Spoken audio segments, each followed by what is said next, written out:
Glória a Deus. Evangelho de Mateus, capítulo 4, versículo 8. Vamos ler o texto. Enquanto você localiza, eu expresso a minha total gratidão a Deus pelo privilégio de estar mais uma vez na sua presença e juntos declararmos que somente Ele é digno de toda honra e toda glória aqui nesta noite. Minha gratidão a Deus pela vida do pastor Hebron e toda a sua família, por me permitir servir o rebanho que Deus lhe confiou, pela vida do pastor Fabrício, por todo o carinho e todo o cuidado, e pela vida do evangelista irmão Cristiano e do pastor Silas, toda a diretoria da igreja. Minha gratidão, que Deus siga abençoando a cada um dos irmãos. Louvar a Deus pelo privilégio de estar pela primeira vez aqui nesta casa de oração, para juntos declararmos um culto de adoração ao nosso Deus. Quero informar aos irmãos que ali fora, depois do culto, eu tenho alguns temas de livros disponíveis que vão te abençoar muito. Este ano eu lancei um livro chamado Liderança Cristã, baseado na vida e ministério de Timóteo. Este livro é para você que tem uma chamada, uma vocação e deseja exercer a sua chamada na plenitude do Espírito Santo. Os que encontraram Mateus capítulo 4, versículo 8, digam amém. Está escrito assim a palavra do Senhor. E novamente o diabo levou Jesus a um monte muito alto e mostrou-lhe todos os reinos do mundo e a glória deles, e disse: tudo isso te darei, se prostrado tu me adorar. Então Jesus lhe respondendo disse: vai-te, Satanás, porque assim está escrito: adorarás apenas a Deus e apenas a Ele servirá. Capítulo 5, por favor, queridos, pule um capítulo, versículo de número 1. E Jesus, vendo a multidão, subiu ao monte, e assentando-se os seus discípulos se aproximaram dele, e abrindo a sua boca, começou a ensiná-los, dizendo: bem-aventurados os pobres em espírito, porque deles é o reino dos céus. Quantos dizem amém por esta palavra? Queridos, desde que eu cheguei nesta casa de oração, o Espírito Santo colocou algo no meu coração que vai falar muito ao seu coração aqui esta noite. Se possível, redobre a sua atenção e abra o seu coração para o que o Espírito Santo quer falar conosco aqui agora. Nós lemos dois textos muito conhecidos do Evangelho de Mateus. O Evangelho de Mateus é o primeiro livro do Novo Testamento que pertence a um grupo de 4 livros chamados de Evangelhos.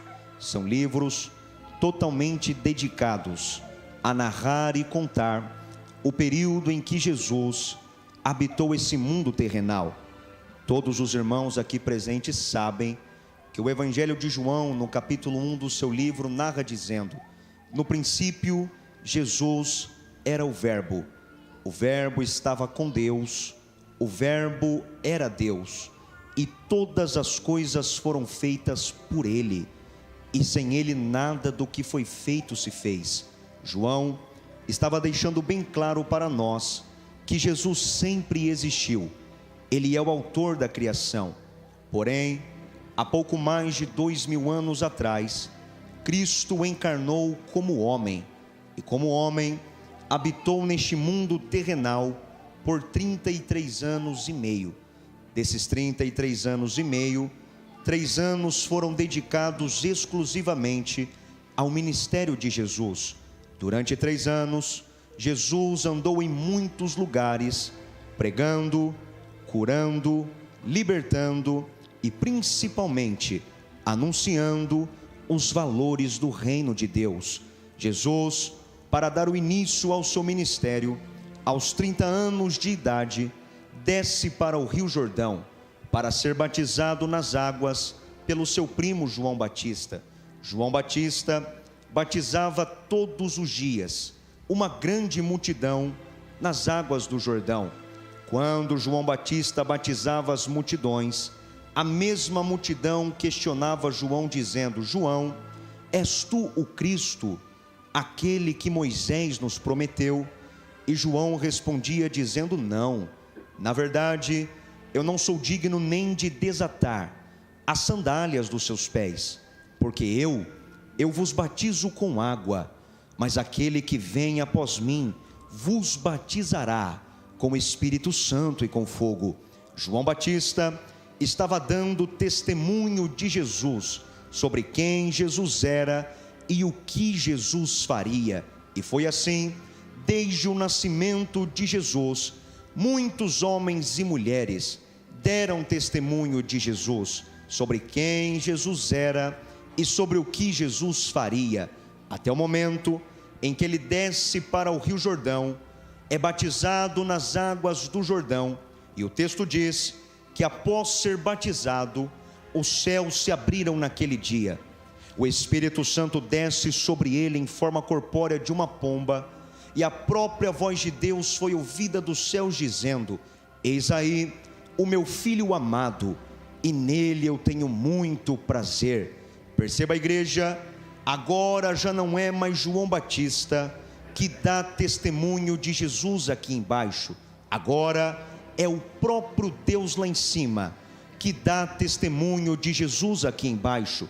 Antes de receber o Espírito Santo, muitos homens e mulheres falaram sobre Jesus, sobre quem ele era e sobre o que ele faria. Mas após receber o Espírito Santo, já não é mais necessário testemunhos humanos, porque agora o próprio Deus dá testemunho de Jesus aqui embaixo. Sabe o que eu entendo aqui, igreja? É que é muito fácil nós identificarmos, principalmente nos dias atuais, homens e mulheres vazios do Espírito Santo. Para você identificar alguém que é vazio do Espírito Santo, é só você reparar na dependência que esta pessoa tem dos testemunhos humanos, dos aplausos humanos e das glórias dos homens. Pessoas vazias do Espírito Santo são as mesmas pessoas que chegam para os pastores da igreja e falam assim: olha, se o meu nome não for citado no culto, eu não participo mais do culto.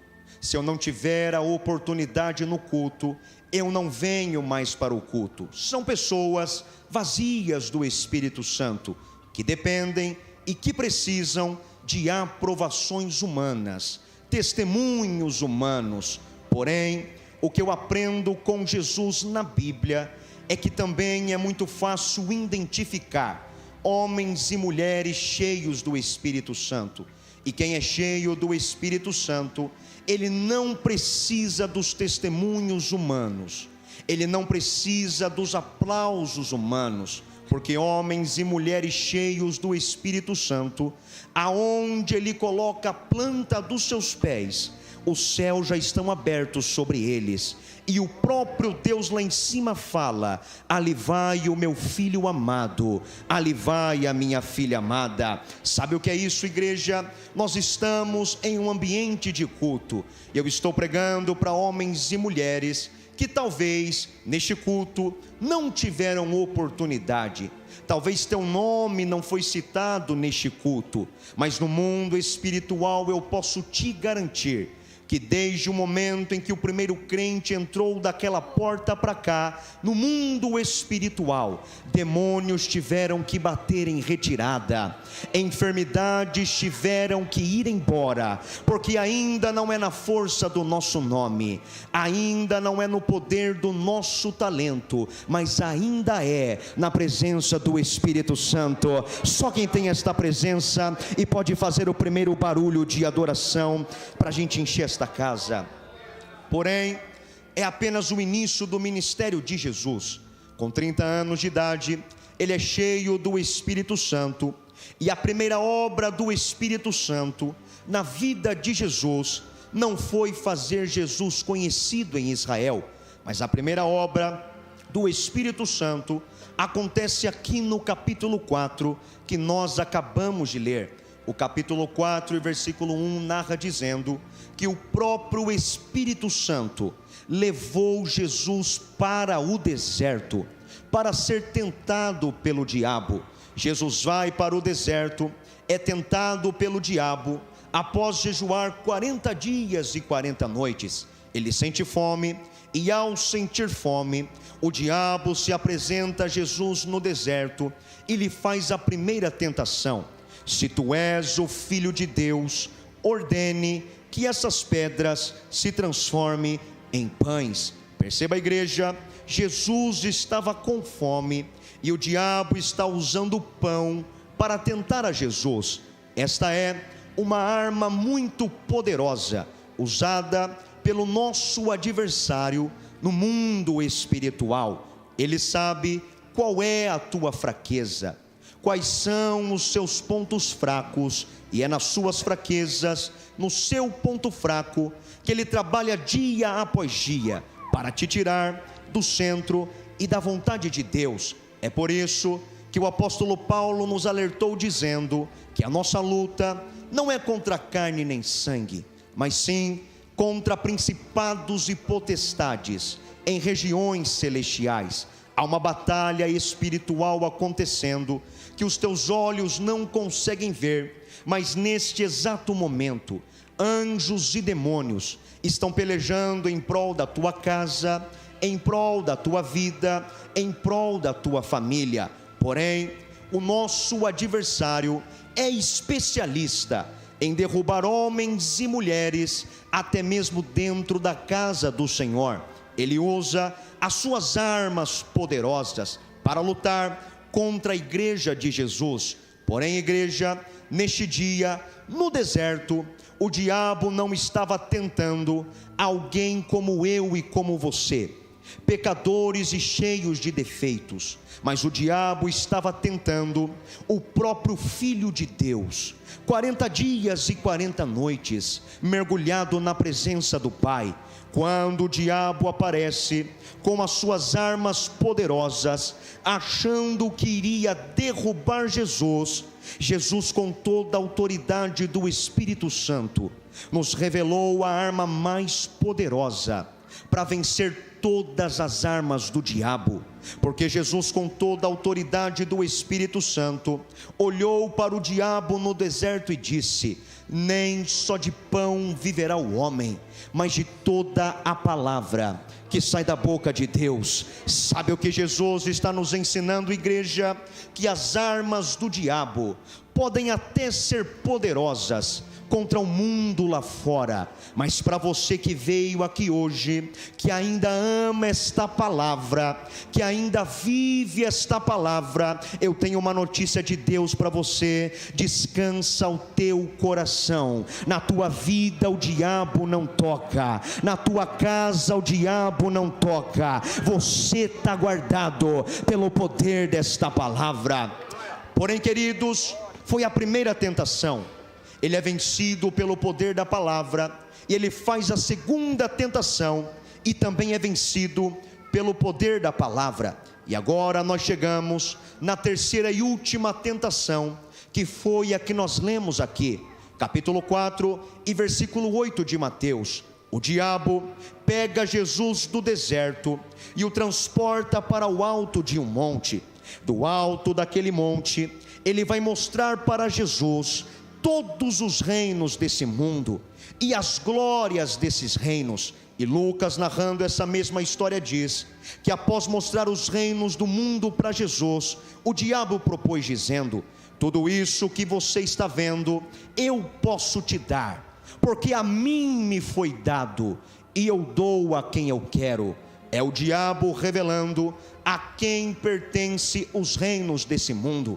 É o diabo revelando a quem pertence as glórias desse mundo. Mas porém, ele também foi vencido pelo poder da palavra. Mas nós lemos aqui o capítulo 5 de Mateus, um capítulo depois. E o capítulo 5 e versículo 1 narra que Jesus também levou os seus discípulos para o alto de um monte. Mas diferente do diabo, quando Jesus levou os seus discípulos para o monte, ele começou a falar sobre o reino dos céus. Se no capítulo 4, no alto do monte com o diabo, nós temos os reinos da terra, no capítulo 5, no alto do monte com Jesus, nós temos os valores do reino de Deus. Essa é a principal diferença entre o Deus que alguns servem e o Deus que outros servem. servem. Com o diabo temos as glórias desse mundo, com Jesus temos os valores de cima.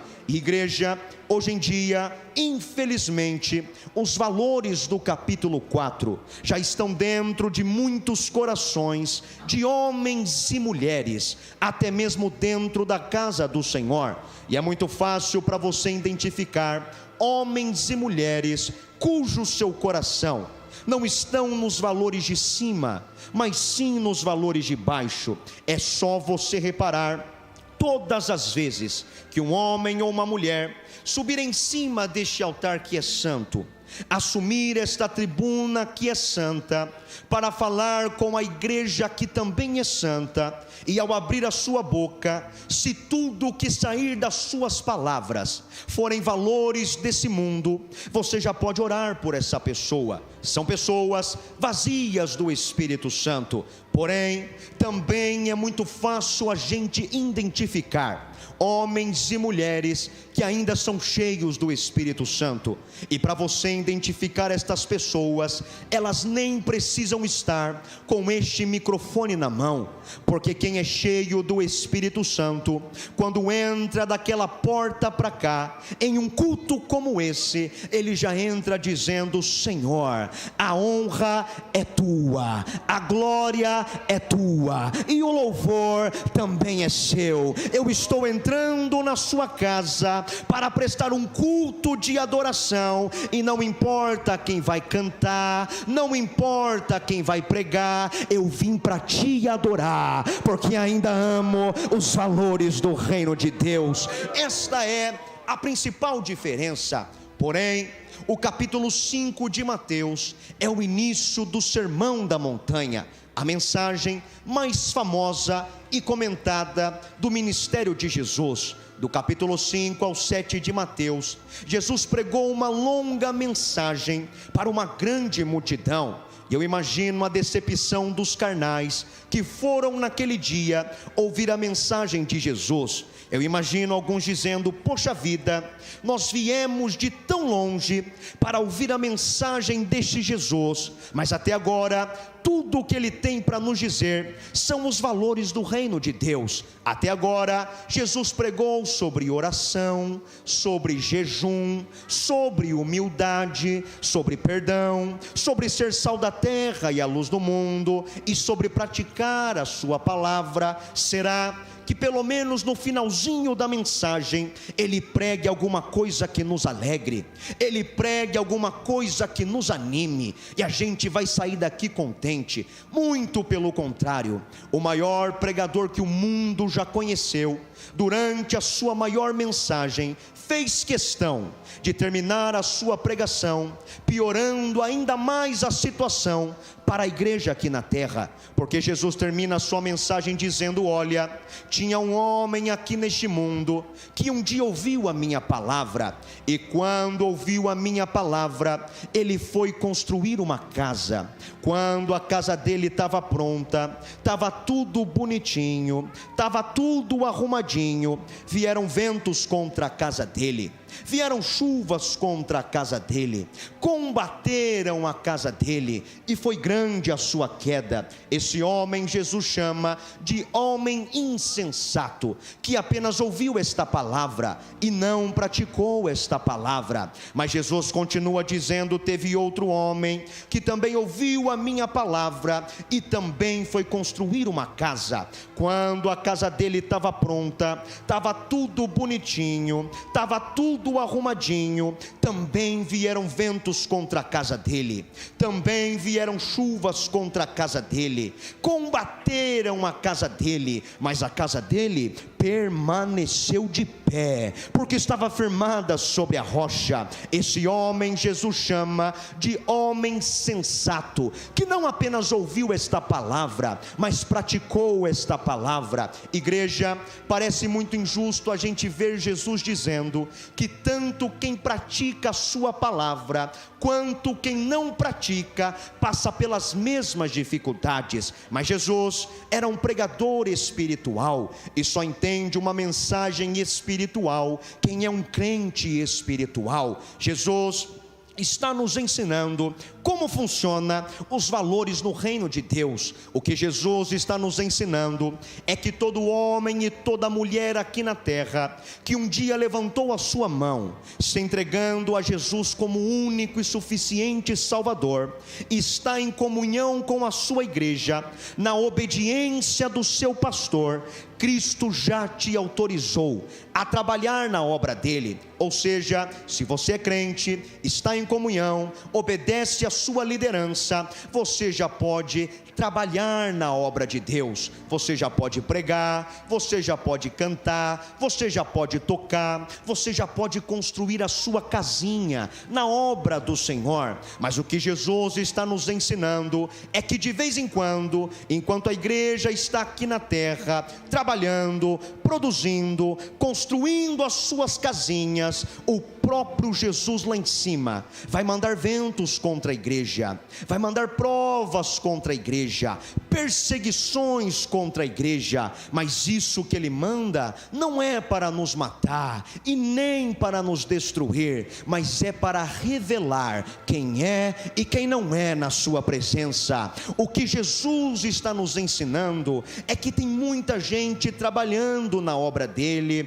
produzindo na obra dele, mas há muito tempo já não vivem mais esta palavra, já não temem mais esta palavra, já não praticam mais esta palavra, e tudo que fazem na obra dele, fazem sobre areia. Qualquer ventinho derruba ele, qualquer provinha derruba ela, porque já não vive esta palavra. Mas Jesus falou de um outro grupo de pessoas que também estão trabalhando na obra dele, também estão produzindo na obra dele, mas estes ainda amam esta palavra, ainda vivem esta palavra, e para este Jesus está dizendo: pode vir vento, pode vir chuva, pode vir tempestade, a tua casa permanece de pé, porque você está guardado pelo poder da minha palavra. E o Espírito Santo está falando com homens e mulheres aqui esta noite,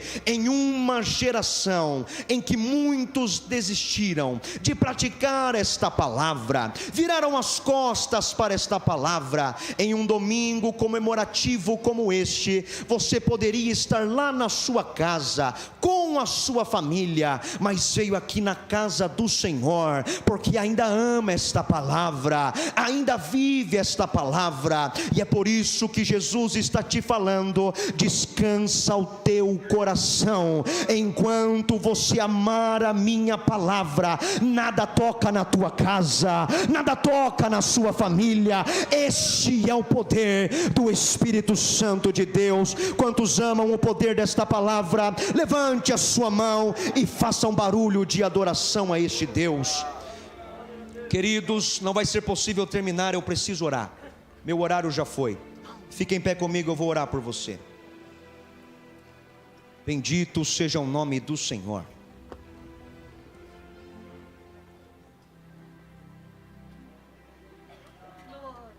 Eu vou orar nesse momento pela sua casa, pela sua família. Nós estamos vivendo um tempo em que o diabo está investindo contra as nossas famílias, contra os nossos lares. Mas o Espírito Santo me trouxe de mais de 1000 quilômetros até aqui para te dizer: enquanto você amar a minha palavra, nenhum mal chega na tua casa, nenhum mal toca na tua família. Você está protegido pelo Espírito Santo. Feche os seus olhos, curve a sua cabeça e vamos orar. Amigo Espírito Santo de Deus, te louvamos porque tu és bom e tua graça dura para sempre. Pai, por alguns minutos eu expus a tua palavra ao teu povo. Tua igreja ainda ama a tua palavra, tua igreja pratica e vive a tua palavra, Pai. É por isso que no mundo espiritual, meu Deus, aonde houver um laço do diabo, aonde houver uma obra do inferno feita contra as famílias dos teus filhos, Pai, eu declaro que sejam quebradas agora, que caiam por terra agora, no poder que há no nome de Jesus. As famílias dos teus filhos, Pai, estão guardadas pelo sangue de Jesus. A nossa casa está guardada livrada pelo sangue de Jesus. Demônios sujos do inferno, respeitem a autoridade do nome de Jesus e batam em retirada agora. A nossa casa pertence a Jesus, nenhum mal chegará na nossa família. Fica conosco, Espírito Santo, é o que nós te pedimos e te agradecemos. Quantos dizem amém? Que Deus te abençoe. Se você está feliz, dê uma salva de palmas ao Deus que você serve.